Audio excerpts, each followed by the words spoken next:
So we have our main characters. We've built Boo and we've built the snail. Hopefully you've been playing around with some sort of scenery as well to have her positioned in. We've also applied UVs and added texture to the key areas which we want to add a bit more detail to in the final render. And this just means that we don't have to mess about trying to wrap a texture around her body in Photoshop or whatever painting package you're working on.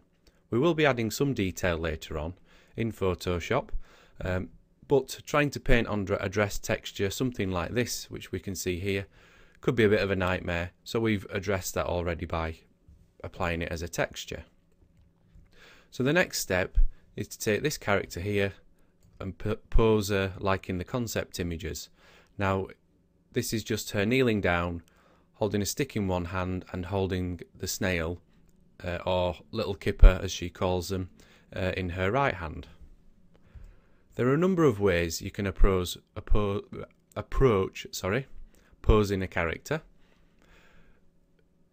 Obviously you could put joints in, bind her to a skeleton and pose her that way, and that's a great way of future-proofing yourself as well, in case you need to put this character into any other poses. Perhaps you're going to use her for other illustrations, etc. So putting a skeleton in will mean that later on down the line you can easily just load in the file, put her in a quick pose and render her out. But because this is a one-off, I don't want to spend lots of time building a skeleton, binding, painting weights, etc. to get her bending exactly right. We can take a quicker option, and that's just to go straight in and physically edit the model. Now to start with, I'm going to hide the hair and the dress. We don't need to worry about these just yet. We're going to concentrate on the basic body, get this into the position we need, and then we can adjust the dress to fit the new body shape. So all we're going to do, we're just going to select vertices like so and rotate them to get her into the pose. So we need to make sure symmetrical modeling is on, and then I'm just going to select the arm like so, adjust the pivot of that selection, make sure I'm on rotation, and put it roughly where I want the shoulder joint to be, so something like that. And then we can just rotate that, and just as easy as that, we've got the arms lowered. And because we've got symmetrical modeling on, it's automatically doing it to the opposite side. Again, we can do the same with the elbow. Bring this up and then rotate this like so. And you can see how you can quickly get poses by adjusting just the vertices and adjusting the pivot point of your selection. So now we just need to go through, while we're in symmetrical modeling mode, we're going to concentrate on the parts of the body which are pretty much the same on either side. So the legs which are curled up underneath her, we could do those both at the same time as well. So again, we'll start off with her knees, move the pivot up to her knee, and then we'll rotate that underneath. Make sure, now this must not be completely symmetrical, so what I'm going to do, turn symmetrical modeling off, and we'll just work on both sides at the same time. This doesn't matter completely. You can bend those under like so, and then we'll deselect these here, move the pivot up to the ankle, and then move these up like that. And to help us, we could also just create a quick floor plane. Again, I'm trying to be as general as possible without getting bogged down in different tools, so that you can apply this to different applications. Now having the floor plane in means we can position the knees and the feet on the floor so we know exactly where it is.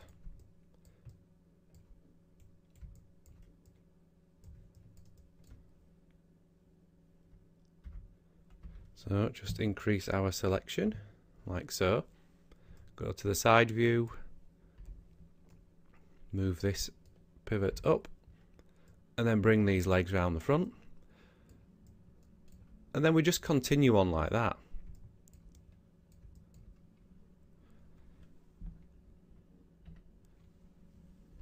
And because it's quite a basic model, we're using smooth mesh to smooth it out. We've got fewer vertices to pull around, so it's a lot easier for us to work with. Now you'll get to areas like this where we haven't put enough geometry in to cater for the knee bending.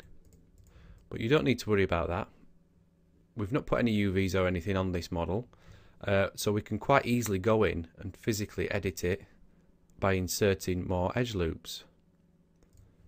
So we could just quickly go in, insert another one for the knee there, another one for the knee there, and that just gives us a bit more topology to play around with. And then we can use those to help round off the knee. Push this crease for the knee back a little, like so, making sure if you've turned off symmetrical modelling that you do both sides. And if you need more geometry in there, don't be afraid to add in more edge loops. The same with the fingers here. Looking at it now, we probably need another edge loop in here, in here, and in here, so we can bend the fingers and keep the shape and the form of the digits. So that is just quickly how I'm going to approach posing the model. So let's just delete that floor. I'm just going to skip ahead a section.